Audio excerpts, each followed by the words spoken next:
Assalamualaikum warahmatullahi wabarakatuh. Selamat datang kembali di channel Pen Invasion, channel yang menyuguhkan video cerita bergambar seputar misteri. Simak terus video dari kami. Tragedi September Hitam, 30 September 1965. Peristiwa gerakan 30 September PKI atau G30S PKI menjadi salah satu tragedi kelam dalam sejarah bangsa Indonesia. Pada 30 September 1965, malam hingga pagi keesokannya, sebanyak 7 orang perwira TNI dibunuh secara keji. Mereka dituduh akan melakukan makar terhadap Presiden pertama Republik Indonesia Soekarno melalui Dewan Jenderal.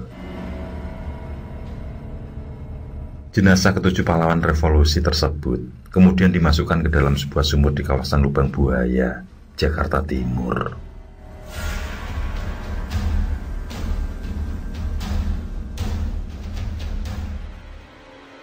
Ketujuh perwira tersebut adalah 1. Jenderal Ahmad Yani. Sosok berwibawa itu terbunuh pelatuk senapan PKI pada 1 Oktober 1965 dini hari di kediamannya, Menteng, Jakarta Pusat. Lahir pada 9 Juni 1922 di Purworejo, Jawa Tengah, Ahmad Yani tutup usia di umur 43 tahun. Pasukan yang datang menyergap masuk melalui pintu belakang dan membunuh sang jenderal saat itu juga. Sementara pasukan yang lain, ada yang bertugas menyekap pasukan penjaga, ada juga yang bertugas mengepung rumah itu.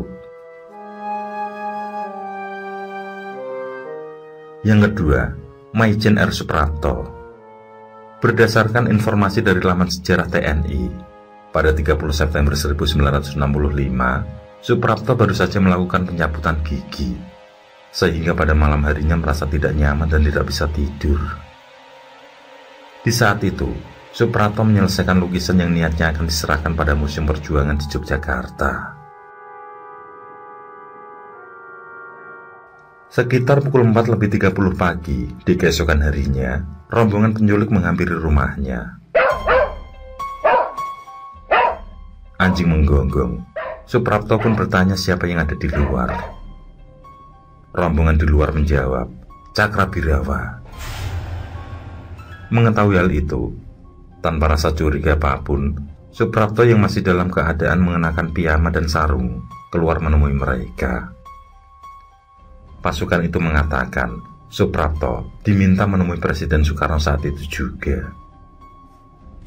Sebagai prajurit yang patuh pada pimpinan tertingginya, Suprapto mengiyakan.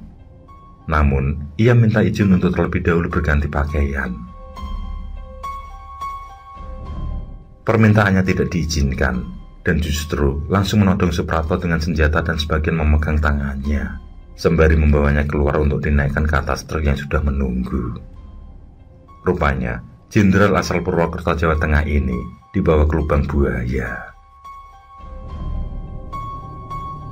Di sana ia dianiaya dalam keadaan tubuh terikat. Selanjutnya, jenazahnya dilemparkan begitu saja ke dalam lubang sumur yang sempit, yang juga menjadi lokasi pembuangan jasad korban penculikan yang lain.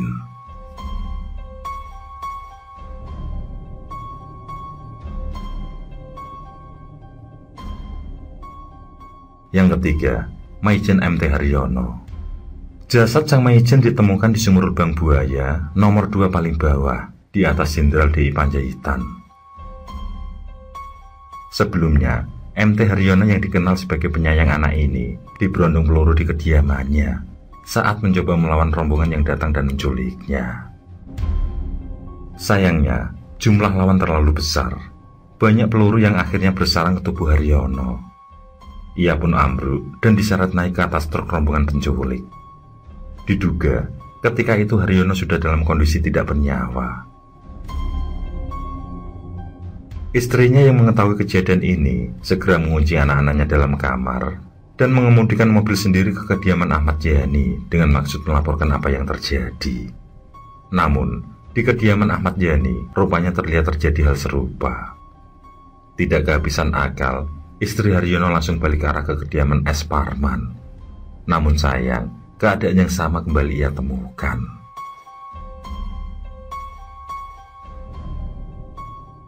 Yang keempat, Maijen S. Parman. Perwira yang pernah berjuang di peristiwa Madiun ini tidak menyadari kedatangan rombongan penculik karena menggunakan seragam Cakrawirawa. Rombongan itu mengatakan suasana di luar genting. Bahkan mereka ikut masuk ke dalam kamar tidur saat Parman berganti pakaian. Laki-laki bernama lengkap Siswondo Parman ini pun dibawa pergi. Saat itu, rumahnya tidak ada yang menjaga. Hanya ada istri dan anaknya di sana. Penculikan itu berjalan dengan lancar.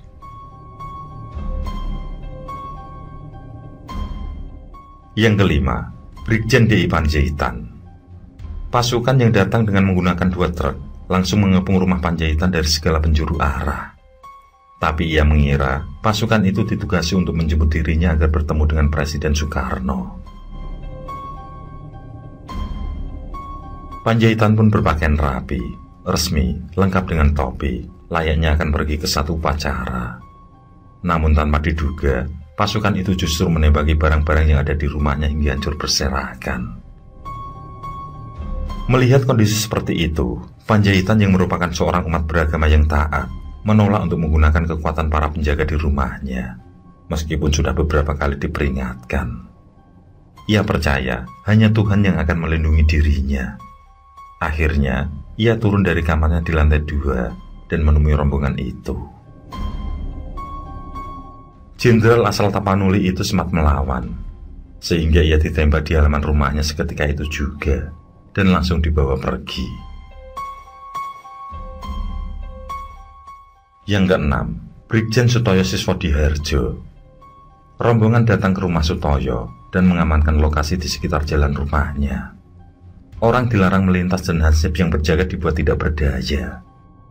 Pasukan yang masuk ke dalam rumah pun memaksa pembantu yang ada di sana untuk memberikan kunci agar bisa menemukan sasaran operasi.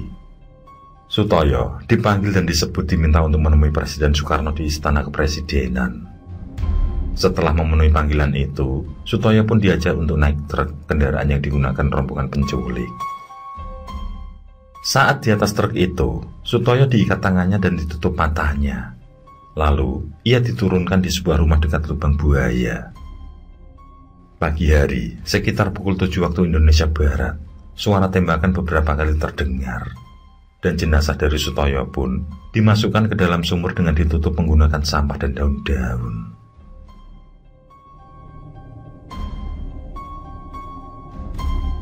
Yang ketujuh, Letu Pierre Andreas Tendean. Laki-laki keturunan Prancis ini sebenarnya bukan sasaran para penculik.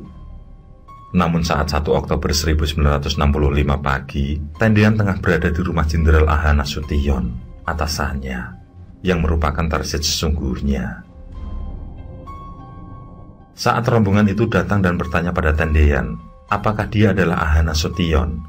Tanpa ragu, Tendean menjawab kalau dia adalah Jenderal Nasution, meski ia tahu apa resikonya. Tindakan itu ia lakukan agar sang jenderal bisa selamat. Dan benar, A.H. Nasution memang lolos dari penculikan. Padahal, Tendean sebenarnya bisa saja mengatakan yang sejujurnya dan terbebas dari kekejaman yang pada ujungnya menjadi akhir hidupnya. Jenazah ketujuh perwira tersebut dimakamkan di Taman Makam Pahlawan Kalibata, Jakarta, bertepatan dengan hari ulang tahun ke-20 ABRI. Namun, sebenarnya masih ada 3 orang lain yang juga turut dibunuh pada rentetan peristiwa G30 SPKI itu. Namun jasad mereka tidak turut dibuang dalam sumur yang sama dengan ketujuh jasad perwira TNI tersebut. Ketiganya adalah Aibda KS Tubun, Brigjen Katamso, dan Kolonel Sugiono. Semuanya, baik yang jasadnya dibuang di lubang buaya atau tidak, dianugerahi gelar sebagai pahlawan revolusi untuk menghormati jasa dan pengorbanannya. Setelahnya, pemerintah Orde Baru pun dijadikan alat mempertahankan ideologi yang telah ditanam sejak Soeharto naik tahta menjadi presiden. Usai Soeharto naik tahta menjadi presiden kedua Indonesia pada 1967, beragam kebijakan untuk menghapus jejak Partai Komunis Indonesia dan ideologi komunis diterapkan. Mulai dari pembersihan orang-orang yang berhubungan dengan komunisme dan PKI dari lembaga negara, hingga pembatasan aktivitas keturunan anggota PKI, hingga kegiatan berideologi komunis dan indoktrinisasi ideologi Pancasila. Soeharto melarang keberadaan PKI sebagai kebijakan pertama usai mendapatkan surat perintah 11 Maret dari Presiden pertama Indonesia Soekarno pada 1966. Kebijakan tersebut kemudian menyulut insiden yang dikenal sebagai pembantaian massal 1965 sampai 1966 yang disepakati para sejarawan sebanyak 0,5 juta orang yang dituduh komunis dan anggota PKI dibantai tanpa peradilan. Setelah berpuluh tahun, ingatan masyarakat tentang pengkhianatan PKI terus direproduksi dan disebarkan dengan memakai semua media yang tersedia. Mulai dari pembangunan Monumen Pancasila Sakti di Lubang Buaya yang diresmikan pada tahun 1969, penulisan buku pelajaran sejarah, dan film Pengkhianatan G30S.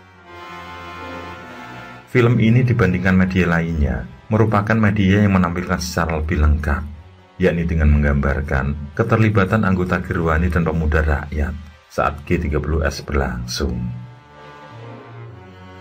Melalui film Pengkhianatan G30S, tergambar tentang perempuan anggota Gerwani sedang menarikan tarian yang disebut Harum Bunga sambil telanjang sebelum menyiksa para jenderal.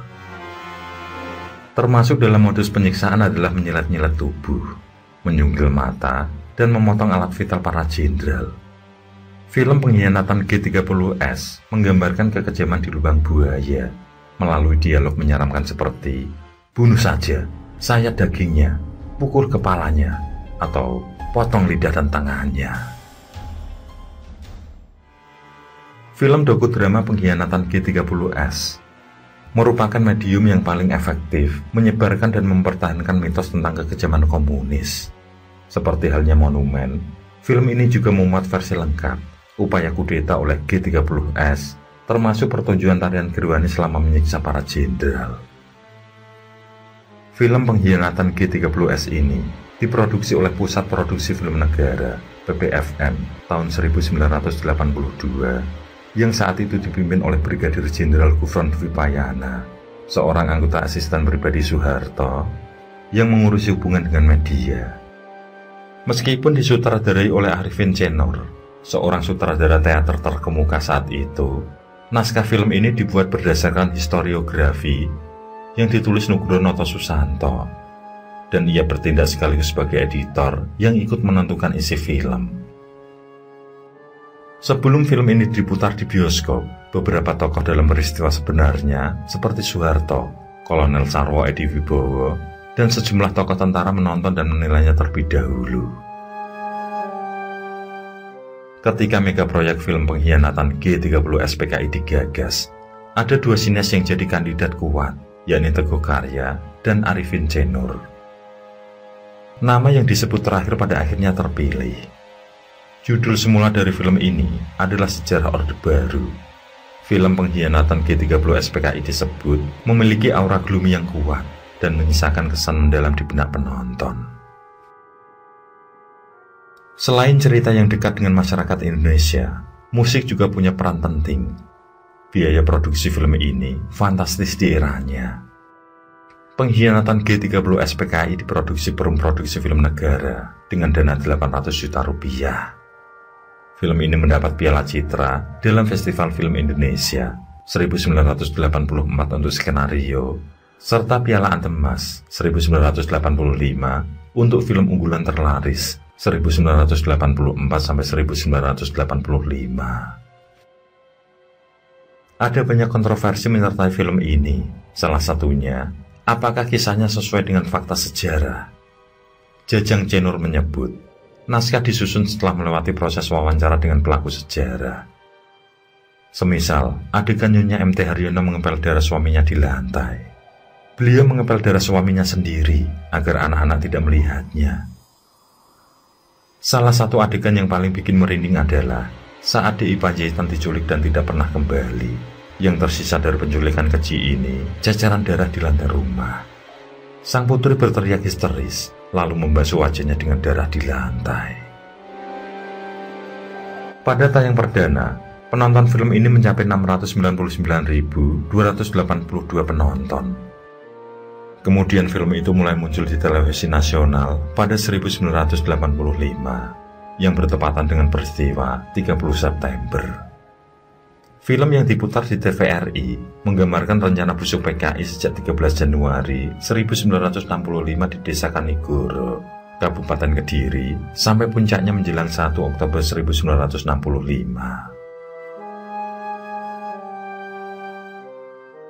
Film dibuka dengan prolog pemberontakan PKI yang terjadi tanggal 1 Oktober 1965 dini hari. Banyak guntingan koran yang mencerminkan suasana hangat yang ditiupkan PKI. Kemudian disusul adegan yang memperlihatkan bahwa kesehatan Bung Karno semakin mengkhawatirkan. Setelah itu, Ketua PKI, D.N. Aidit, segera mengadakan rapat organisasi yang dihadiri para pentolannya. Isinya, perebutan kekuasaan memperoleh momentum yang tepat. Caranya memfitnah beberapa jenderal angkatan darat dan memecah belah persatuan angkatan bersenjata. Kemudian hal itu diwujudkan dengan penculikan dan pembunuhan keji terhadap 7 jenderal. Jenderal A.H. Nasution lolos dari lubang jarum, tapi harus ditebus dengan nyawa putri dan ajudannya. Setelah itu juga menceritakan operasi penumpasan di bawah pimpinan Jenderal Soeharto, sampai dengan operasi pemulihan keamanan dan ketertiban. Film itu banyak dibicarakan sebagai film terlaris, terpanjang, dan isi ceritanya yang bersifat dokumenter. Film berdurasi 271 menit itu kemudian diputar setiap tahunnya di TVRI hingga tahun 1998. Menteri Penerangan pada saat itu, Muhammad Yunus, mengkritik film tersebut. Saat itu dia menyampaikannya dalam rapat kerja antara Menpen dengan Komisi 1 DPR di Jakarta pada Rabu 23 September 1998. Muhammad Yunus juga menegaskan pemutaran film yang bernuansa pengultusan tokoh seperti film pengkhianatan G30 SPKI, Janur Kuning, Serangan Fajar, menurutnya tidak sesuai lagi dengan dinamika reformasi. Sebagai gantinya, Depen bekerja sama dengan Depdikbud untuk mempersiapkan sebuah film yang terdiri dari 3 episode. Lahirlah film berjudul Bukan Sekedar Kenangan yang disutradarai Tati Mulyani Sihombing. Berdasarkan hasil temuan yang diperoleh setelah menyaksikan film pengkhianatan G30 SPKI, maka dapat dikemukakan beberapa jenis pelanggaran HAM yang terkandung dalam film tersebut. Pelanggaran HAM tersebut meliputi penculikan, penyiksaan, pembunuhan, perampasan kemerdekaan, dan penghilangan orang-orang secara paksa. Pengadilan terhadap pelaku pelanggaran HAM di masa lalu telah dilakukan oleh pemerintah, baik melalui pengadilan militer terhadap pelaku militer, maupun pengadilan negeri untuk pelaku non-militer. Pelanggaran HAM juga terjadi pasca gerakan 30 September 1965, yaitu perburuan, penangkapan, dan pembantaian terhadap ex-anggota atau simpatisan PKI. Ini termasuk kejahatan genosida atau pembunuhan besar-besaran yang tentunya bertentangan dengan HAM.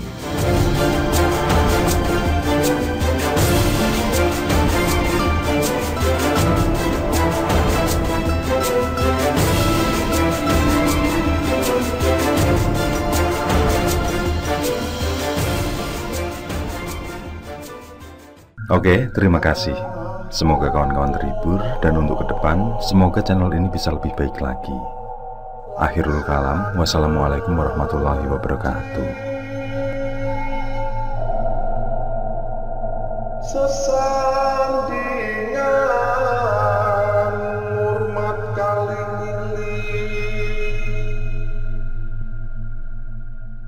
lakukan pungkasane